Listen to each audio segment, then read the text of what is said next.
नमस्कार दोस्तों, कैसे हैं आप? मैं हूं गौरव और ये है ट्रांसफॉर्मेशंस। इस वीडियो में हम बात करेंगे the importance of Indian youth and into Indian politics और how Indian youth can change Indian politics. आपने हमेशा सुना होगा कि भारत एक युवा देश है। अबाउट 80% 85% ऑफ पॉपुलेशन जो भारत की है वो युवा है, अपनी युवा एज में है, यूथ है। और ओवरऑल अगर आप वर्ल्ड की बात भी करें तो 195 कंट्रीज़ में से maximum population of India youth भी है। इस युवा में हर वो क्षमता है, इस युवा में हर वो शक्ति है नए बदलाव की, देश को नए विकास का आयाम तक पहुंचाने की और डिफरेंट डिफरेंट एरियाज में प्रोग्रेस करने की। पिछले काफ़ी सालों में ऐसा देश के युवा ने करके भी दिखाया है डिफरेंट डिफरेंट सेक्टर्स में, भले वो एरोस्पेस हो, भले वो बेसिक इंजीनियरिंग हो, इंफ्रास्ट्रक्चर हो, या डिफरेंट डिफरेंट स्टार्टअप्स भी हैं। और इसी वजह से ही आज अगर देश की स्टार्टअप की बात भी करें तो फिलहाल देश में थर्ड लार्जेस्ट इकोसिस्टम है स्टार्टअप का। ये सब युवा ने ही कर दिखाया है। अब हम बात करते हैं युवा इनटू पॉलिटिक्स या यूथ इनटू पॉलिटिक्स।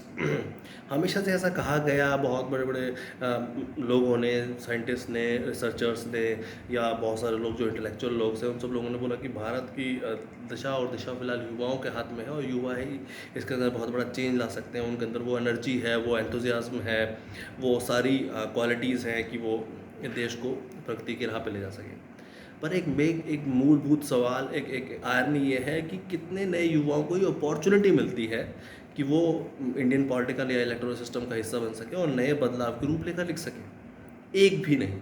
अगर आप पिछले 15-20 सालों में देखेंगे तो कोई भी ऐसा युवा आपको दिखता है जो भारतीय राजनीति का हिस्सा बना, उसमें आया एक्टिव तरीके से, और उसके बाद उन्होंने कोई भी एक्टिव पोजीशन अटेन करी हो, इलेक्ट हो पाए हों, और उसके बाद जाके अपने विधानसभाओं में या देश की संसद में जाके काफ़ी नए चेंजेस या इस तरीके की चीज़ों को या समाज के मुद्दों को विकास के लिए उठाया हो, क्योंकि उन सबको वो अपॉर्चुनिटी ही नहीं दे गई।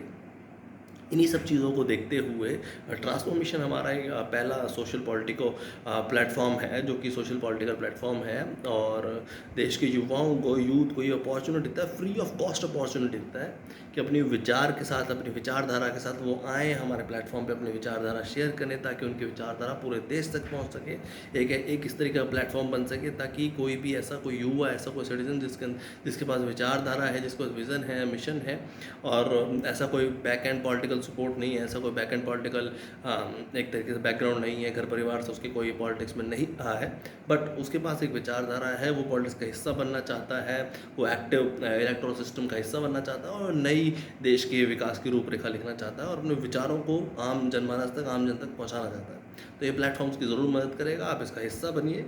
जय हिंद,